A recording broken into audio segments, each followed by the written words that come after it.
Jai Sri Radhe. In this episode, I would like to tell the viewers about some hidden historical facts regarding the ownership of the Red Fort or Lal Killa of Delhi. Those people who are purchasing tickets to witness the nocturnal sun at Lumiere spectacle inside the Red Fort in Delhi seem to be blissfully unaware that they are being told only a part of the story and are therefore not getting their money's worth. The spectacle begins haphazardly with the bland statement that the fifth generation Mughal Emperor Shah Jahan built the Red Fort in the 17th century AD. This is a historical blunder. The Red Fort has been in existence centuries before Shah Jahan. The British devil Alexander Cunningham, who was first assigned the task of conducting an archaeological survey of Bharat, deliberately misrepresented that all medieval buildings in India were built by Muslim invaders.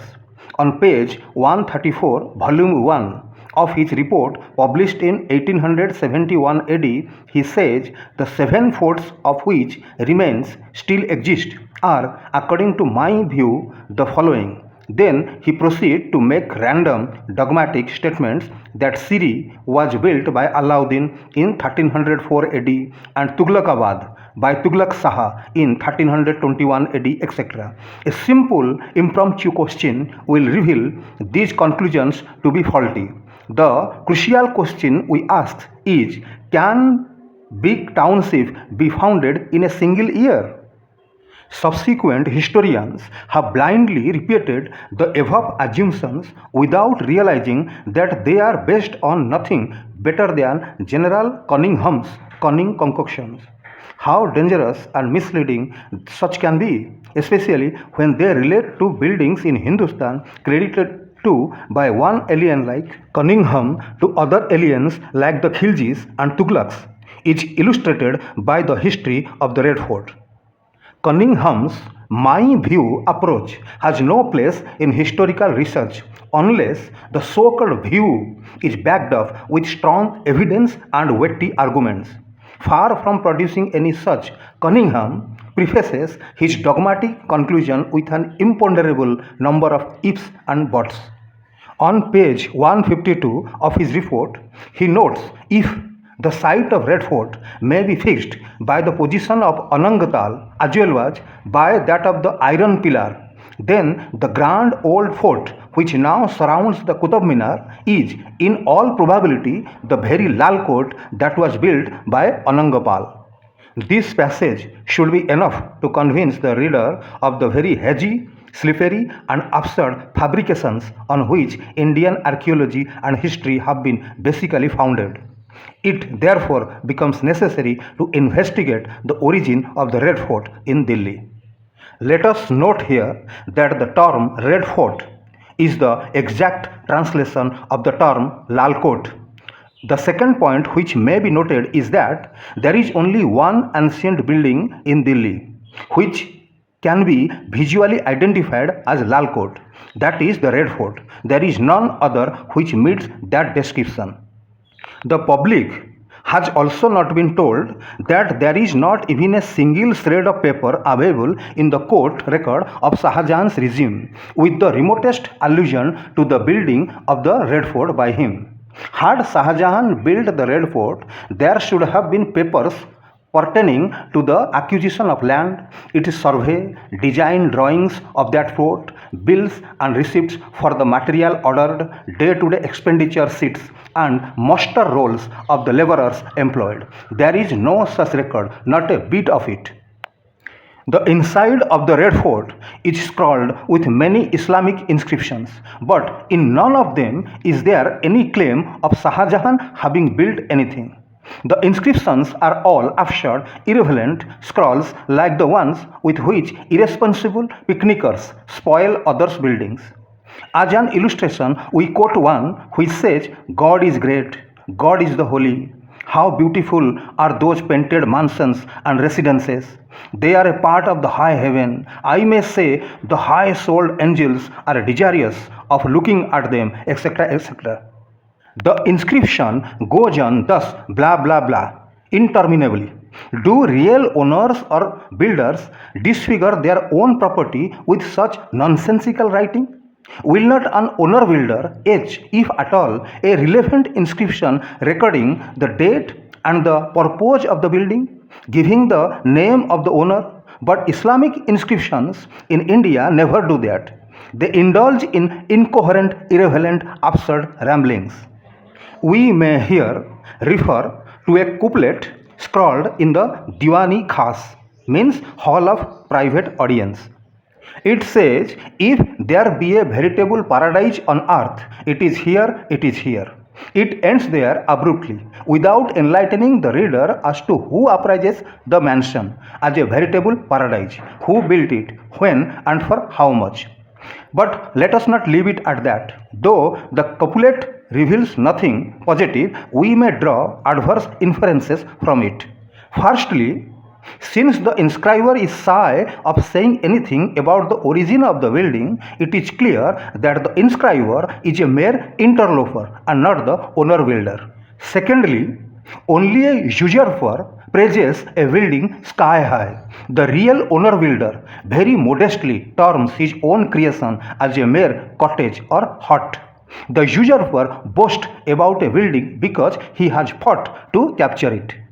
Applying another psychological test, we find that a husband would never publicize his wife's charm and beauty from housetops and road squares, but a kidnapper would loudly proclaim the beauty of a kidnapped woman, if only for sheer justification of his daredevil act. This analogy also proves that the Persian inscriber describing the hall of private audience, means Diwani Khas, as a paradise could not have been its builder.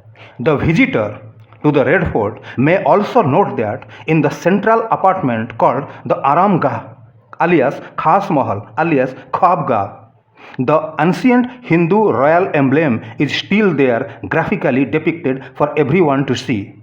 This consists of a large representation of the shining sun in the arc above. On either side of it is the sacred Hindu letter Om. Just under the arc is a panel dotted with a number of smaller representations of the sun. In their midst stands a pair of scales. The central shaft of the pair of scales emerges out of the Hindu lotus bird. The lotus bird itself stands on the sacred Hindu kalash, means water pot. Immediately below the kalash is a pair of sword blades laid hilt to hilt, curving upwards like brackets around the pair of scales. 4 conches, so sacred to the Hindus, may be seen on the panel. 2 of these are at the sword tips and 2 in the left and right corner of the panel base. This brings us to what may have been a subtle fraud or blind naivety of historical research. The pair of sword blades that we have referred to previously have all along been misrepresented as the Muslim crescent. We would therefore urge photographers, artists, visitors, observers, historians, and archaeologists to go to the fort and once again have a careful second look at the panel to satisfy themselves that the so-called crescent is a pair of swords with their hilts unmistakably identifiable. That knocks the bottom out of the Shahjahan legend of the fort, because that fancied crescent had all these days been used as prima facie proof of the fort's Muslim authorship. Contrarily, we have enumerated previously the many exclusively Hindu symbols which abound in the panel to exclusion of anything Islamic. The ancient Hindu terminology associated with the fort's interior persists despite centuries of hectic efforts to graft Islamic terms like Tasbih-khana or Tosh-khana, etc. The ancient Hindu names that stick are Rangamahal, Gulalbadi, Chota Rangamahal, Shravan Mahal, Bhadrapada Mahal, Chhata from Sanskrit Chhatra means canopy for the shopping corridor inside the Lahore Gate, Kesar Kund, Man Shanman Burj, mispronounced as Mushaman Bruj, Sis Mahal, Moti Mahal, Rupa Mahal, Hira Mahal, etc. These latter three, means Moti Mahal, Rupa Mahal, Hira Mahal, exist only in name. They got destroyed during Muslim onslaughts and subsequent turbulent Muslim regimes. In the very apartment which houses royal Hindu insignia of the pair of scales, the rooms have doors with elephant heads, surmounted with mahouts. Had the Muslim built the Red Fort, they would never have ordered idolatrous elephant and human figures for doorknobs.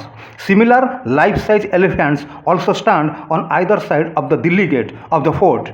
Visitors are not allowed to enter the fort via the Delhi gate, but they may use it as an exit and may then notice the elephants. These elephant statues were erected by the British Viceroy Lord Curzon after he saw the original Hindu elephant statues hammered down into 125 pieces and buried inside the fort.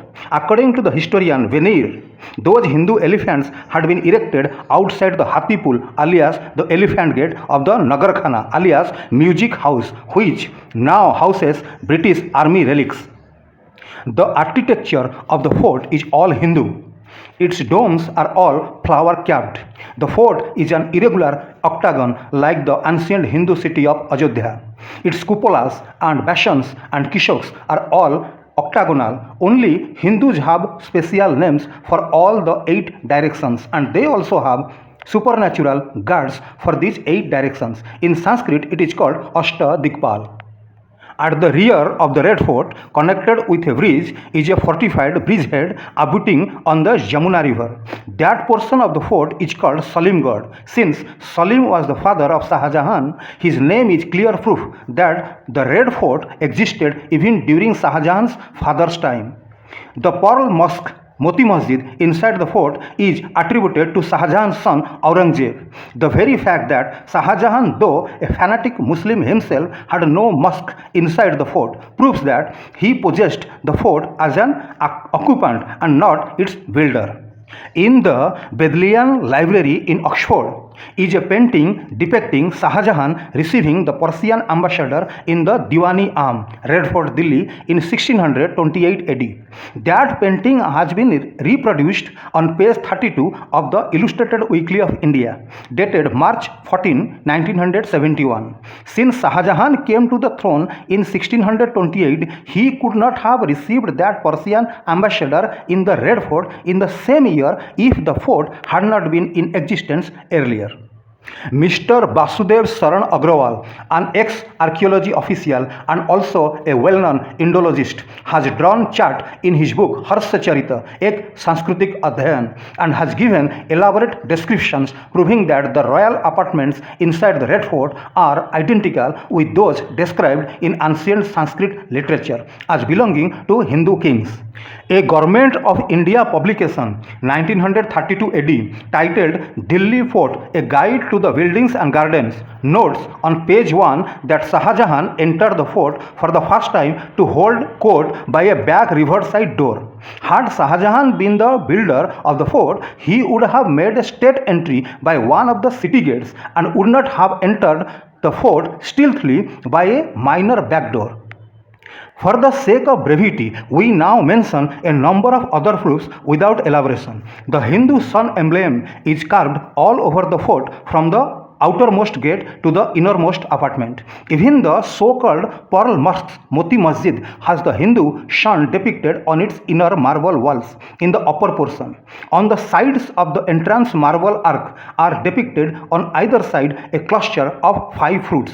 They represent Naivedya alias Prasad, the Hindu food offering to God. These carvings indicate that the so-called Moti Masjid is an earlier Hindu Moti Mandir temple.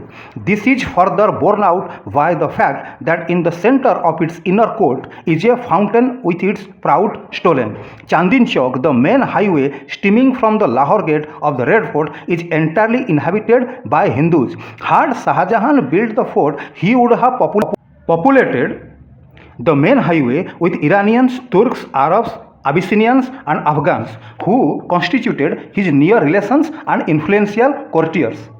All arcs in or about the Red Fort, small niches to towering gateways, depict the Hindu flower emblem at their shoulders.